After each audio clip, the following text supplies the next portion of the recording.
I'm so frustrated. I'm very flabbergasted. Flabbergasted is a great word. All right. Well, we are going to jump over to a review on Board Game Co's channel. Thank you all for watching You this sniveling burbless stencil of moose. gameplay. How dare you? Yeah. Whatever I'm the not case, ending this video. I'm not closing you it. don't have to. I'm I'll not stick closing. You around. can start your I'll stick video around. now if you want, because I'm not. I mean, there's no cut to the end here. That seems whatever the reasonable. case, Wait, whatever you do, I'll start my remember video. to do the important thing. She'll close it for me. Murder Sunder in games. I am glad see we you took next time. that thumbnail picture. I am very happy and satisfied with the thumbnail picture we took at the beginning of this now. Works for me. Hello, and welcome to Board Game Co. I'm Alex Radcliffe, and this... Are we editing your review? Is it going up on we our... can It's just on do the this. memory card. So, I hope you enjoyed that. I hope you enjoyed that gameplay. That was a blast for me. If you missed it, head on over to Quacklow's channel. I'm so pissed off. Do we cuss on your channel? Is that... That's allowed. That's permissible. Oh, it is? That specific one. Not okay, cussing that in one? general. Okay, just the... Okay. Oh, So, this is Lords of Ragnarok. This is a game that is over on GameFound. There'll be a link down below. By the time you watch this review, the campaign hasn't officially started. They already have a few updates. That's the fun part about GameFound. You can do all the update stuff beforehand. They already have images. They already have everything. Everything in front of us is still prototype. Things are already changing. We can see that some of the miniatures from the various factions are already different on GameFound versus our prototype has them all the same. These boards will be updated. Gameplay, update, cards, abilities, all these things still being tweaked. But we're coming off of a whole bunch of games of this, and it's time to talk about it. And for the record, just because I know a lot of people will be watching this and watching it over on your channel, if you swing over to my gameplay video specifically, that is going to be a sponsored video over on Quackalope. It's the only thing we've done with Awakened Realms when it comes to any sort of sponsorship, but I do want to make sure that caveat's there for the people that are watching the review and haven't seen the gameplay yet. As far as they're concerned, they have no association at all. I mean, I like their games. Does that count? Well, sure. I like their games. So, this is Lords of Ragnarok, and we're going to talk about the game, and yes, we will, to a certain degree, compare it to Lords of Hellas. Not a full comparison, but it's going to come up. It's the nature of the beast. Before we do that, I'll dive into a general quick overview. I'll rely on them to correct me as soon as I'm done. I always miss things. General idea is this is an area control game, which you're going to win in one of 4 different ways. See, there we go. Thank you, Shiro. I appreciate you. When he's done, Shiro, when he's done. When I'm done. I thought he was done. 4 different ways. You can either control 5 regions with temples. You can alternatively control 3 different lands. Lands are going to be the areas with colors. Alternatively, you can take out 2 monsters and then finish that off with killing Loki. And then finally, if we trigger Ragnarok, then controlling the most regions around the center wheel. Throughout that, you're going to be taking actions every round, which involve a bit of a sequence of moving your heroes, picking up runes, activating an army, but then the core system is at the end of every one of your turns, you take a primary action, which is usually the big one, building a temple, moving all your armies, recruiting new units to the board, fighting monsters, usurping regions, all of that, all designed to try to build and improve upon your board state, getting more people, getting more abilities, getting more everything, leveling up your hero stats, so that you can ultimately achieve one of those victory conditions. Now you can go. I think you did a fairly decent job. Cool. Did you mention specifically ruins? focus on Ragnarok? No, I didn't go to Ragnarok. Runes are a big deal. I should talk about runes. Runes are going to be the idea that your hero can pick up runes. You can earn runes through a variety of other ways. You can ally with realms. A bunch of things you can do to get runes in this game. But runes give you extra actions. They're currency in the game, essentially, and they allow you to do a lot of cool things that just makes your turn epic. And then moving over here to Ragnarok, Ragnarok is going to be a endgame trigger that can happen that I would say probably is more likely to happen than any of the others if the board is paying attention as a whole. I don't know. I don't know at this point anymore. We've had a game trigger through Ragnarok, and we've had different, like our last game, we triggered none of the things. That's true. Yes. It's fascinating. Either way, we're not quite sure the balance of that yet, and it will change between your copy and the copy we have in front of us, because this is a prototype, but basically it's going to trigger and center everyone's attention in these middle regions, and it does change victory condition in a very notable way, and changes the pressure mechanic of the game when it comes to timing in a very notable way compared to Lords of Hellas. Yes, for sure. But I think we're going to kind of dive into... So we cover some differences between Lords of Hellas, some primary differences worth focusing on. I think that's worth it. Yes. Because I think people are going to be really...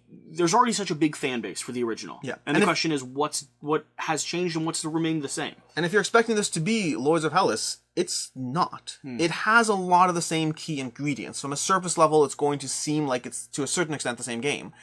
playing the game is very, very different. Some of the ways it's different, and again, jump in as needed, but some of the ways it's different is, first of all, the board is very, very different. The board is much more in your face. There's less of a progression of realms that you slowly traverse across. It's much more in your face, and it gets even more in your face because of these draggers over here. It's tight and accessible. You can move around the edge of the board, and not only that, but spawn based off your Drakar's location, which means everyone's right next to each other, kind of all the time. Yeah. Now, monsters are going to be fairly similar. I will say a lot of people complained about the original Lords of Hellas that the monster victory could be too easy. One of the ways they've addressed that is you have to get into a final boss fight with Loki, which honestly seems so intimidating. We haven't even really tried. We come close. Once. You tried once. You tried once. Because that was my key strategy. Yeah. And the very first time I played, I went for it, and now I've backed off a little bit. Yeah. Not to say it's not achievable, but we definitely have experimented, but not as much as we might like. Another thing, and this is the big one you talked about, the runes. It's huge. Yeah.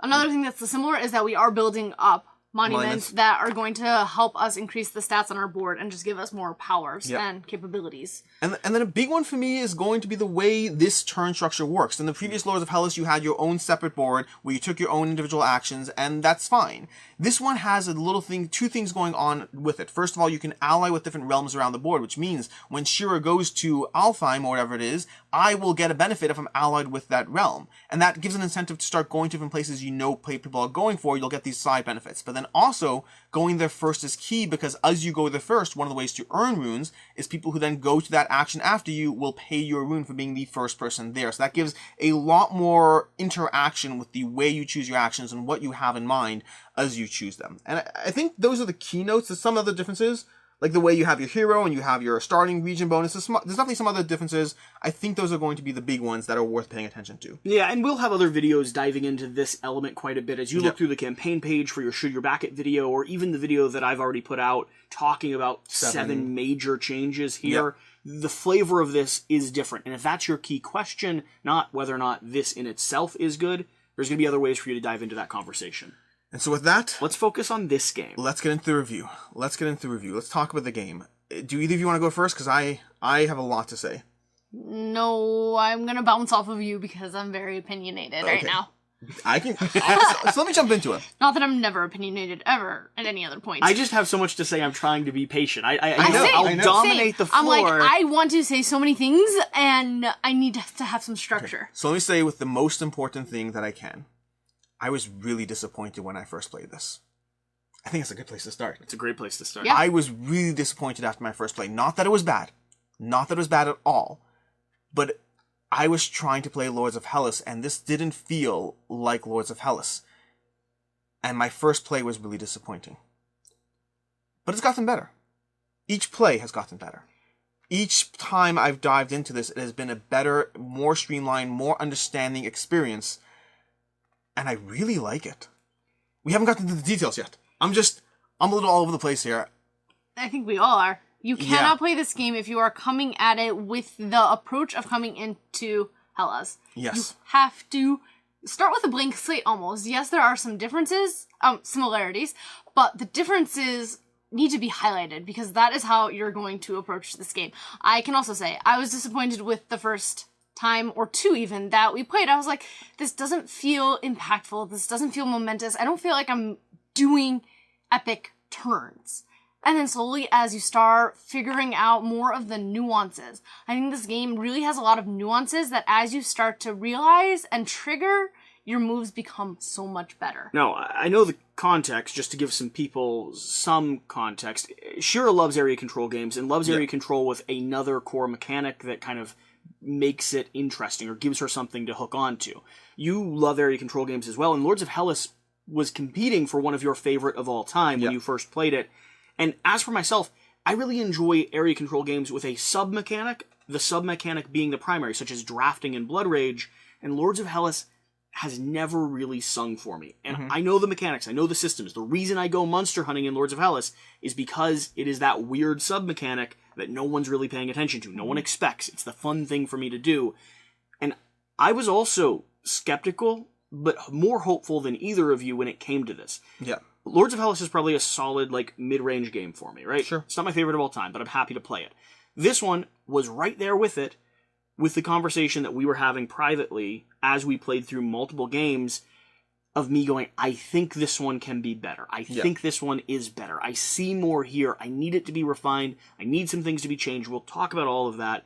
But that's where we all I was were. stuck on, it's a good game. I enjoyed it from day one. I just kept comparing it to Lords of Hellas, and I didn't see a reason to play this when I could play Lords of Hellas. You were saying it was the worst little brother. And I think it's what you said. It's the lack of epic turns. We just didn't have epic turns at the beginning. I kept trying to do things, and the game just felt slower. The pacing felt slower. The build-up felt slower. The moving around the board, just everything felt slower. I didn't feel like I had good control over what I was doing. I just felt like I was wandering, trying to do the same things I did in Lords of Hellas, and just less efficiently. So I think one important difference that we were talking about is player count. Hellas plays best. What do you think? At? I think it plays best at 4. Yeah. And I don't think Ragnarok plays best at 4 in our experiences. Not yet. Not yet. Yeah. I think we've had the best experiences playing at 3 with a group that has slowly started to delve into it and has played it and has understood the nuances more and more and more. And that is the balance, because we're still not sure how much of it is player count versus how much of it is progressively getting better. Right. I think player count is a factor. I think this 3 might be the sweet spot for me. But I also think it's still consistently improving at 4 as well. And I think a big part of it are going to be the new things that were added that I didn't take advantage of until we played it more. The Draugrs. The Draugrs, the first few games, I basically ignored their existence. I don't think I moved them at all. I use them for spawning points, and that's it. Yeah. Moving Draugrs around the board, if you do it right, and you time it with the runes, and you time it with the extra army activations, can give you huge reach as far as how to sneak up on somebody and get in there. It creates game-breaking adjacency, which is not a term I've ever used before. Yeah, I love it, though. I love it. Game-breaking adjacency. But I think it's key, because between the Draugrs and the runes are the other part that we didn't really focus on as much. We kind of focused on the central action wheel, tried playing that game a bit, but the runes give you these extra activations, and you combine that with the Draugr movement, you combine that with the general mechanics at play, and you end up in spots where you are building up a defensive stronghold. You're trying to do one of your victory conditions, whether it's monster hunting, whether it's realms, but you always are trying to watch your back, and you can't do it perfectly in this game. Well, and pull that over into another mechanic, which is going to be the monsters. We found them uninteresting and uninspired when we first started playing the game, because we were expecting them to have an ambient impact in the same way that they do in Lords of Hellas, but here, this is going to be a thing where players being in control of the actions that they take becomes a substantial way that they start coming to life on the board. And also, in my mind, makes monster hunting so much more interesting and rewarding, because now you have control of a thing that's pissing me off. I go slaughter you. Sharpen my axe, honey! And he plays the cards for the monster. It's his monster. He's invested in it. I think also, it's not only about trying to damage your opponents, it's also about, well, I don't want my opponent to take control over this monster that is really close to my areas, because you know what? Every time there's a monument being built, he's just going to move that and stomp on me and slowly decrease my army strength. You're also taking away monsters from other people, and you can only control 2. So, we've established that all of us were skeptical, and all of us were in some way disappointed when we first started playing this game. Let's go back into your normal format, and then let's resolve with our review points, or our score. Your timing's on point. I was just about to go there. So, whether in comparison to Lords of Hellas or not, whether on its own or not, I want to try to analyze it on its own. What do you like about it? Yeah, so I'll start with a high level. Sure. This, for me, is a skirmish-style area control game. It feels beefy, you're in each other's face, and due to the things like movement, rune control, positioning on the center of the board in case Ragnarok triggers, and monster controlling, which we just went over, I always feel like I'm either about to be in conflict, or I should be going into conflict. And it doesn't mean that you always have to fight. You don't have to involve yourself in the skirmish element of the game to play or win or be strategic, but it has that kind of Cold War-esque that Scythe has that I love, combined with the fact that threats can really freaking hurt. Yes. And I love that. I love that about that. I like how punchy it is and how quick the tides can change. I like the player interaction. I like how we have one central board where we are all doing actions that benefit each other all the time. Like, the first time someone goes to an action location that you're allied with, everyone gets a location bonus. And that slowly compounds each other. And then if you were the first one there and other people go on top of you, you're getting ruins, which is the currency of the game. I love how interactive this is. And you sometimes are choosing to go to a location that might not be as beneficial for you at that moment, because you know other people are going to activate it that turn and give you more money. Yeah. I like the multiple victory conditions. I always have in Lords of Hellas, and in this as well. It drives a state where it's not about saying, oh, Jesse's ahead on points, or, oh, you're trying to do this. It's, we have multiple things going on. Someone could start hunting monsters and suddenly they're a threat in that category. Someone could start trying to control the realms in the board, the lands. Someone could start trying to go for temples. The constant threat from different ways the game can trigger forces you to always be on your toes from different aspects. I generally like the powers and abilities in different formats. We have the temple draft that's going to trigger a bunch of cards that can hand it out from the person who built that temple, and those are ways to augment your player, to upgrade yourself. You can have a starting hero that has their own power, and a starting origin, which is a new thing in Ragnarok, which again gives you another little factor to be mindful of. There's lots of things going on in terms of the powers and abilities, and the monster abilities, and you take control of them. It gives you a lot of things there. Yeah, for me, another thing that I really, really enjoy about this is the fact that we've separated monument building from driving endgame specifically. Instead, Ragnarok is going to be your game end or like the game's gone on too long condition. It usually has cards that are set up in a way where if everyone's going for different non-conflicting victory conditions or holding each other at bay, Ragnarok will end up triggering. But the temple building or the monument building has become something that is really, really valuable, both to your strategic play in the game, and also one of the things I was disappointed about when I first got Lords of Hellas out of the box and started playing it, is by the time one of those gets finished, you ran endgame. Yes. So you only ever get to see how beautiful one of those can be on the table for the last 10 minutes of your experience as you're putting it away and packing it up. Here, we start climbing the ranks, we start building monuments, and I think as we play this more and more, we'll watch these start growing higher and higher well before the game's over. Yeah. And I like that. Yeah, I think we will slowly, I think we're going to want to build up our powers and abilities more instead of, I think in the initial few games, you try to rush endgame, you think you have something going and you just go for it. I think you want to become stronger and become a viable opponent in a sense. I like the monsters. I liked how each one has different actions that they do, different abilities, different character and army types that they target. I like how punchy they can be and how much of an impact they do have once you start playing with them. Yeah. And for me, I think the main thing I want to touch upon is something I touched upon in my earlier impressions as I shifted. But those Draugrs and the runes, they give you these weak points. We have this large, sprawling map. If you're used to a game like Blood Rage where everything is distance one away, that's not the case here. This game gives you the illusion of safety as you kind of just have just enough distance to be like, well, it's going to take you 2 turns to get me. I'm fine here. It's going to take you 2 turns. But really, you're always one Draugr and one extra activation away from being smashed in the back. But then additionally, I like the fact that most of the time it's not that big a deal to have something taken from you. You know, you end up retreating a bit. You lose a little bit of strength. The combats and the results of it are generally not that punishing unless you set yourself up on an island alone. If you set yourself in a way where you can be hit, that's one thing. But more often than not, if you plan tactically, if you push tactically, you won't get hurt that much at any given point. Yeah, absolutely. I think for me that is going to be the most substantial elements that I like. I agree with all the points you're making, and I don't want to reiterate them for myself. Any other major things from either of you? I mean, I like minis also. Do we even need to mention that on Awakened Realms? No, but I do have to because the monsters have such detail. The washes on them, the monuments. I like minis. And that is something that I really enjoy. The pieces, the feels as I'm knocking them over. And I mean, these are resin, so they are fragile and I don't want to do too much damage to them, but they're really nice. And you're not wrong.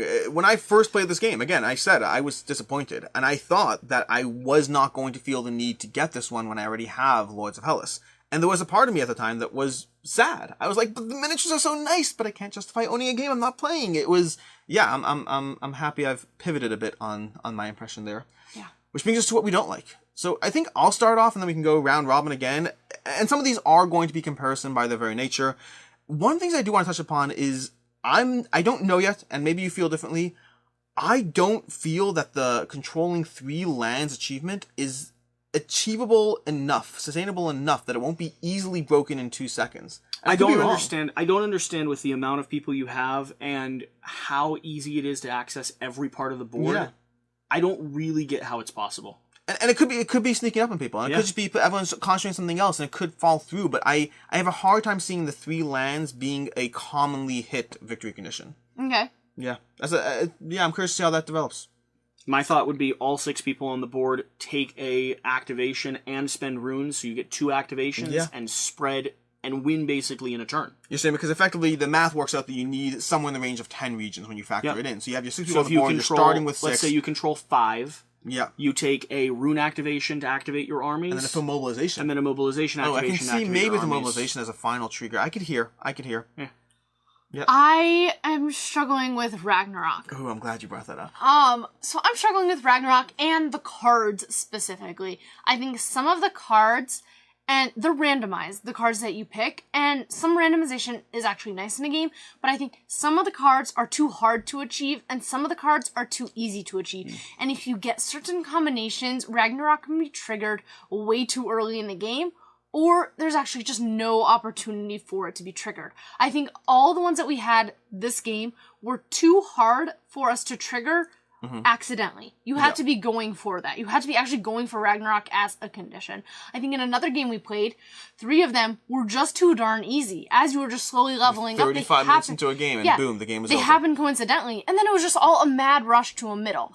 I want those cards, so it's a feedback actually. I want those cards to feel a little bit more balanced, or you have like suggestions about which ones go best with each other to balance the game, or you do all 5 if it's too easy, or... Yeah, I would love a scripted scenario where it's like, hey, you want a high conflict game, here's your Ragnarok condition. That's interesting. Do you want a region control game? Do you want to recreate the story of Thor's rise to power? Like, and those are tied to that. Yes. And so for that's me, my feedback on the Ragnarok. I'm going to focus on the Ragnarok complaint, but focusing more on the fact that I don't find the Ragnarok endgame condition as satisfying as Lords of Hellas. So I just don't find it satisfying. I think it's so cool. Really? Yeah, I really like it. Oh, good. You can fight back on me. Once we're paying attention to it, so that's the other thing I was going to push back on her as well. I think once you have a game group that knows the game and can look at these and identify 3 can be I'm not talking triggered about the easily. trigger. I'm not talking about the trigger. No, but I'm saying I'm pushing back against her because I think it changes the way we all approach the game, and then I'm going to push back on you and just say I like the idea of us all being crowded to the center if we know this is getting close. It's just the problem. I think part of the problem I have with it is the way this center region kind of disconnects everything. It doesn't really feel like you're going to the center. It doesn't feel like you're going to some Yggdrasil in the middle. It feels like you're going to separate regions, and it doesn't feel like there's a giant epic skirmish. It feels like there's multiple small skirmishes. Oh, I hear. Not the way in Lords of Hellas was an original rush to where the monument was built. And granted, it took too long. It added 3 more turns. It was a whole long rush as you tried to traverse the map. I understand why they changed it. But when it happened, it felt epic. When it happens here, I feel like I have multiple small skirmishes, and I don't feel the victory satisfying there. I could be wrong. Keep in mind, we haven't had that many plays. The Ragnarok condition... I'm curious if it is a strategy that you are going for, and therefore you have helped facilitate those cards, and you have intentionally set yourself up if it feels more satifying. Probably. Yeah. Yeah, I'd be curious. I mean, if you look at the way that I was playing... You were going to push back and say that if they're easy... If they're easy, I think the game table, if it's a knowledgeable game table, can identify that they're easy and either hold them at bay or the game becomes a skirmish for center. I don't think it is I don't know where the rest of them are, but I don't think it is possible to hold all of the easy ones at bay. Some then of them it becomes a skirmish for center, which is a different game, but I think that still sounds fun. Okay, I hear. But I don't think your complaint's unfounded. I do want them to be refined, and I like your idea of having some sort of suggestions, whether it's easy to medium to hard, long to short game, or thematic elements that are tied to these. Yeah. I think there's a lot of customization they can do here that maybe they haven't fully explored yet. That's going to get over to something that I don't know if this is a fair set of critiques because it's a prototype, but I will be so pissed off and frustrated if they do not correct some of these things. Let's start with iconography here in the center. Oh, yeah. For the life of me, I have to sit around a game table with some degree of reflection, with some degree of nuance, and identify what action I'm trying to take, the icon tied to the action, which isn't on my player aid, the name of the action, which is tied to a region, and the region's bigger than the freaking action that I'm trying to take, which is tied to a location that I have another little thing that I have to read and pay attention to. I really don't like the way that this is laid out yet. Have you picked up on the fact that this region is here, this region is here? They're all in a circle. That's fine. I haven't picked up on that fact. It was in the rule book. I appreciate it. But I'm going to let you know that the regions are all in a circle. It doesn't help the fact that I'm still struggling with decent vision to read and identify, even after so many different games. It is hard to identify the iconography. It's hard to tell what name is tied to what region. Sure. It is not legible. It is not clear. And it makes me not like a thing that I think I should like a lot. I'm still very positive on the player interaction that's driven because of that, but every time I interact with that thing, I am frustrated. For context, I agree with this complaint, not nearly as strongly, but I agree, like... If they don't change that, it would be a big ding on the game for me. They detached the monster hit locations from the artwork. Yes. This is another big thing that for me as a thematic player, I actually really loved about Lords of Hellas. As someone that liked hunting the monsters, I like the fact that you feel like you're hitting weak spots, ripping pieces off, doing damage that matters. And here we have lovely artwork with no sense of direct fight or conflict. It was the one little bit that gave monster hunting a visceral feeling as you start doing a bow and arrow to the eye and a sword or an axe cleave to the elbow. And right now with the graphic design, I don't know if they're planning on fixing that. I don't know if they're doing that. And as someone who's mechanically driven, I care about mechanics. I don't care about theme. I was like, why? Why would you take it away? It was a nice little hit spot video game feel to like, I got your weak spot, and now it's just like a line of actions at the bottom. And then the third thing I'm going to complain about in the same genre of stuff, graphic design stuff. In the same genre of graphic design stuff, I don't know if it hasn't been a major problem, but I don't know if the army size being dictated by a spinning wheel right now works as cleanly as it could or should. Oh, I like it. Visibility on the torn. miniatures. I like it because it doesn't clutter the board and it actually controls your armies in a really nice way, but I do not cognitively, unless I've remembered, know who is what until I start looking. And for a strategic game where I am trying to maybe sneak up and position an army, if you have to ask somebody, picking this up and going, that's a 3, gives away more information than I would like to. I like sitting back in Lords of Hellas, looking at the board and doing the math and then surprising someone. And that is a element that if it's maybe opened up a little bit in the miniature... So I was going to say, if the front and the back open might do it. There's something that can be done here that gives me more visibility, and right now it's not here. Again, prototype, but it's a prototype element that I expect to be fixed. I'm curious if they could do a system where it was around the base. The number was standing up instead of being flat. Yeah, that could help. Something. A little gap, yeah. But I agree with both of you. A circle that rotates around is the same system, but just the number being standing up and down instead of being flush flat, because flush flat, you have to peer over. Yep. This one is literally in a little cavern over there. Divot. Yeah.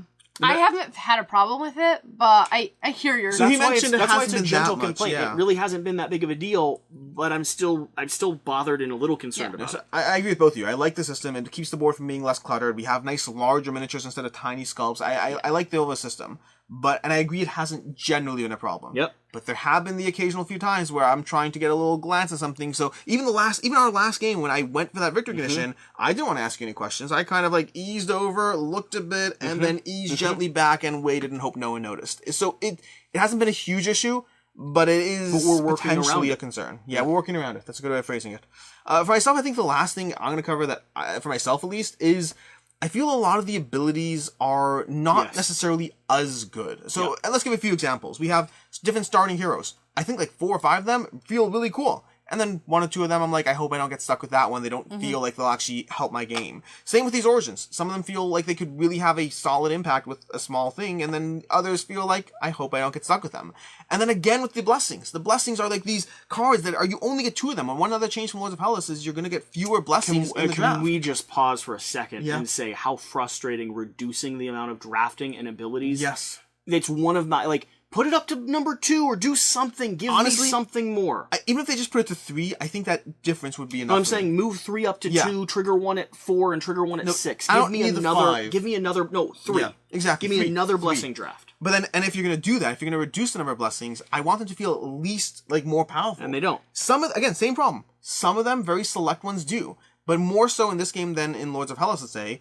I felt like being first in the draft mattered so much because you can get stuck with a bunch of useless cards versus I think in Lords of Hellas I always wanted something. The question is which one I wanted. Yep.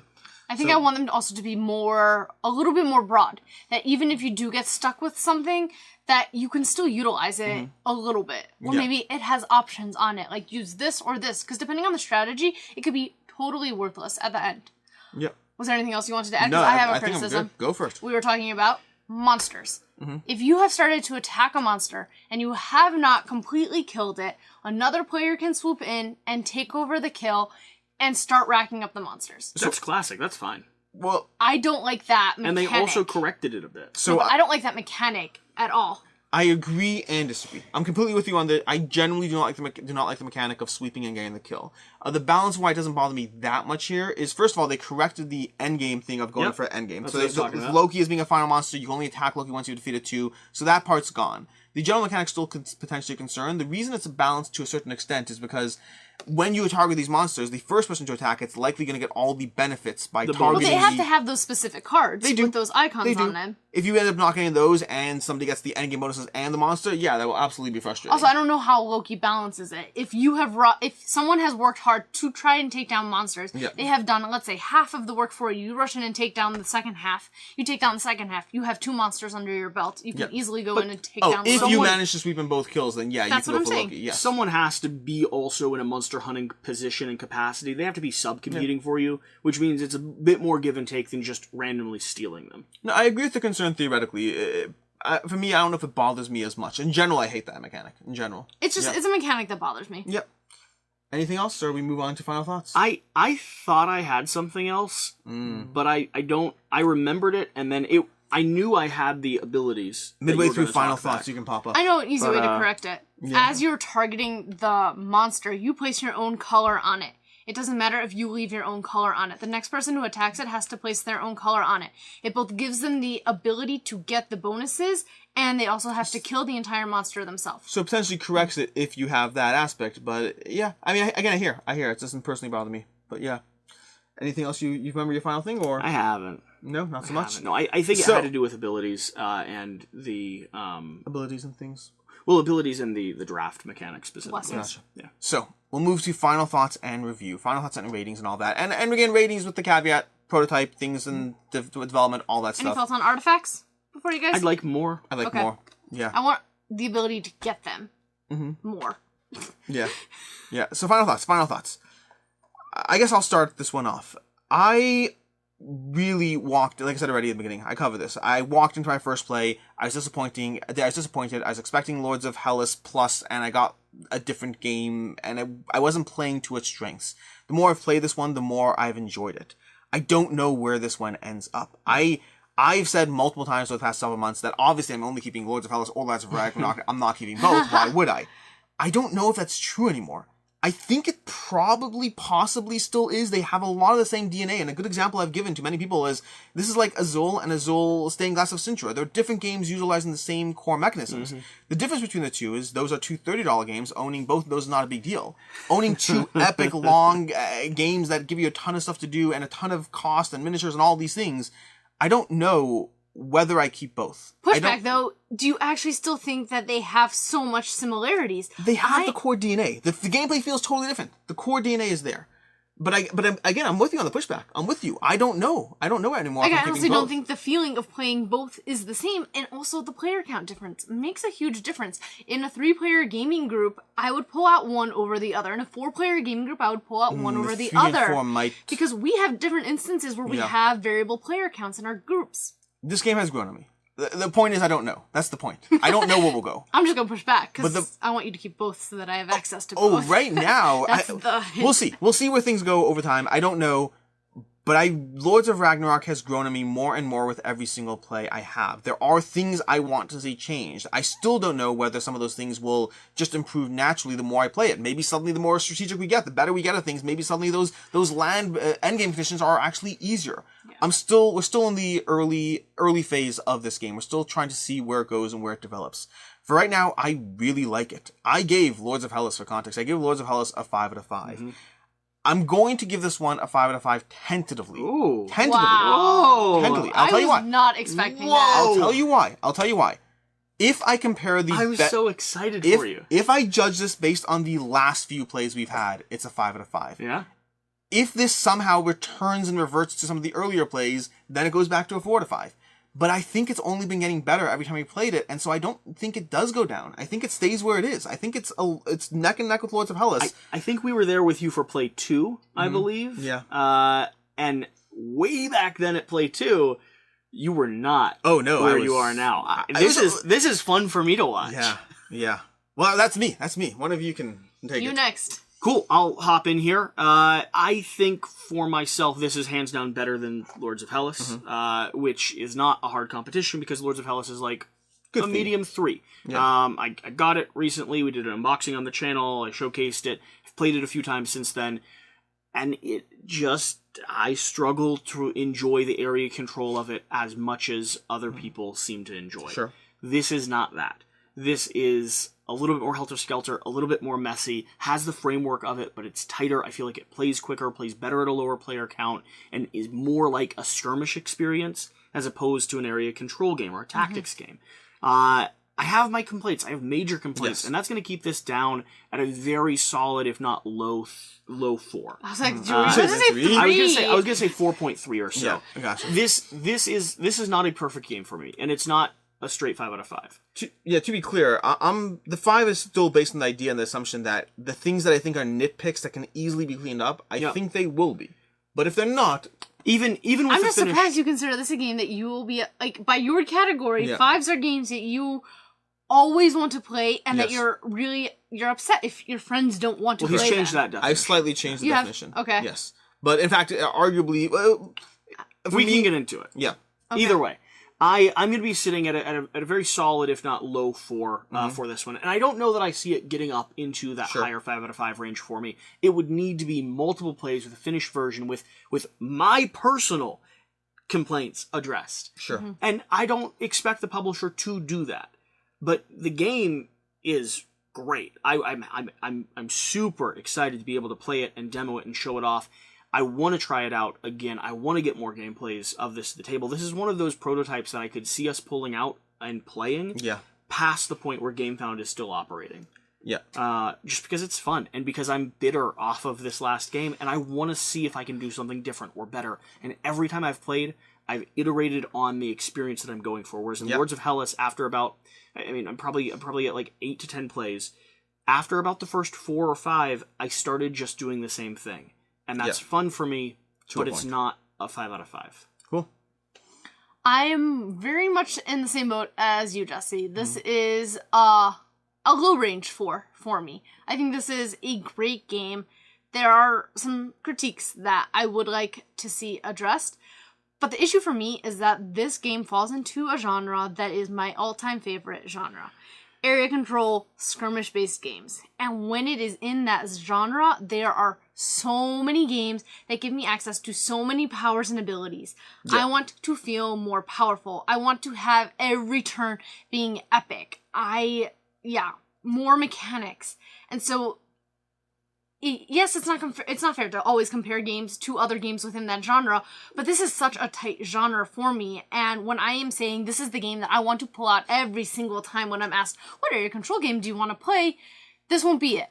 I am happy to play this, and I'm really enjoying as we get deeper and deeper and deeper into it, but yeah, this is a 4. In other words, it's not a big deal if I get rid of Lords of Ragnarok and Lords of Hellas, apparently. Sure, there are some games that you cannot get rid of. We can talk about those ones. But yeah, no, this has been interesting. It's particularly interesting for them because they've watched me go from complaining that I was disappointed to slowly improving across each game. To a 5 out of 5. I mean, were you expecting that?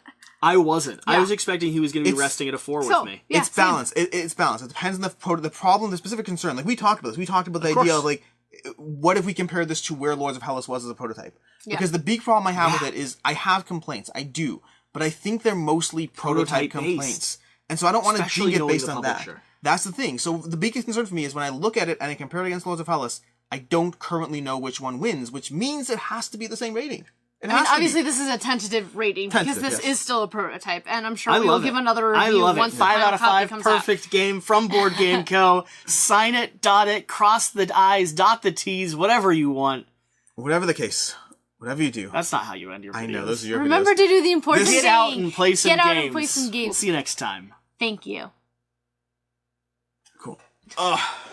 Wow, 5 out of 5. I think the more you play it, I am so surprised. Is that my scrunchie? I think the more you play it, Wait, careful, guys. There it is. If you continue to play this one, I believe it'll go up for you. The runes, I think.